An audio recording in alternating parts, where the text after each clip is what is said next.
Living in America as a black person, you recognize there is one set of laws for you and one set of laws for those, especially in the white community. In our book, Passive Aggressive Racism in the System of White Supremacy, I take you through times in my life when I first started noticing white supremacy. We teach you how to recognize it, identify it, and also counter it in our book.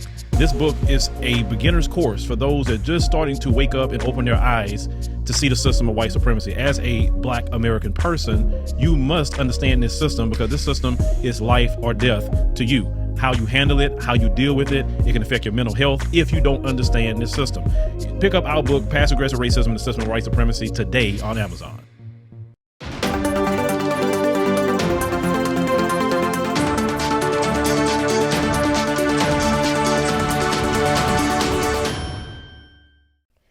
Hello everyone, it's me, Demetra Kaye of the Demetra Kaye Show here on YouTube and a proud contributor of the African Diaspora News Channel and the African Diaspora News Insider. If you could please do me a favor and subscribe to all channels and like this video, I would greatly appreciate it. So on the 10th anniversary of Trayvon Martin's death, Barack Obama did an interview and he was reflecting on the events and comparing him to that of Trayvon Martin. And he said this: "It's hard to believe it's been 10 years since Trayvon Martin was killed. Trayvon wasn't so different from me. When I look at photos, I see how I resembled him as a teenager and as a young black man. The way I was perceived was similar to the way Trayvon was perceived. Luck might have been the only thing that separated us."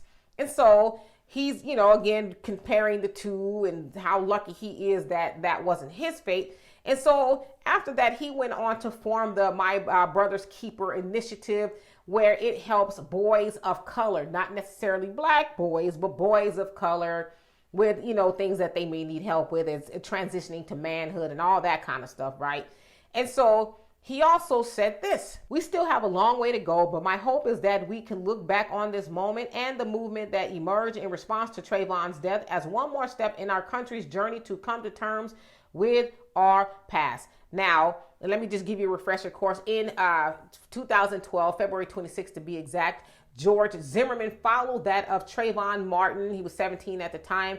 Home as he was coming from a convenience store with a bag of Skittles and iced tea. He had a hoodie over his head. George Zimmerman called 911 and said, basically there's an intruder in the neighborhood. I guess he was some glorified neighborhood watch guy.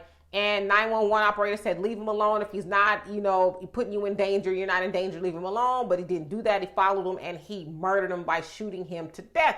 So George got away with it during the trial and all of that. And so the feds under the Obama administration had a chance to look at the case to see if they would pick it up on a federal level. Well, Eric Holder, Attorney General Eric Holder, I should say, who was also a black man, decided, there's not enough evidence for us to pick it up on a federal level, basically giving George Zimmerman a pass to continue being a pain in the ass of black people ever since he was exonerated for killing that of Trayvon Martin. But my thing is, Obama, you talk about how, you wish more could have been done. It could have been done. Y'all dropped the ball. You could have found something. You could have found something to bring George Zimmerman in on federal charges if y'all really, really wanted to. But you know what? You didn't want to piss off white supremacy and the police officers and all of that. And so you did. And you came up with this My Brother's Keeper initiative. And I haven't heard anything else about it until now.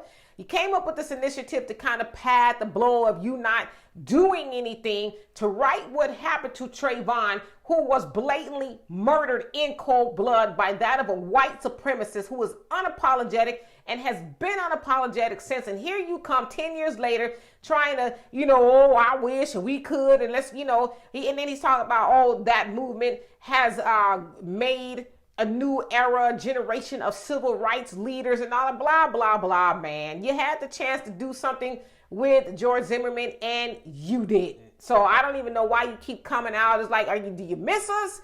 Or what's really going on here? But anyway, it's lip service from Obama. Sounds cute, but it's not. So anyway, y'all, for more insightful commentary, please subscribe to this channel and my channel, The Demetra Kaye Show, here on YouTube. Peace.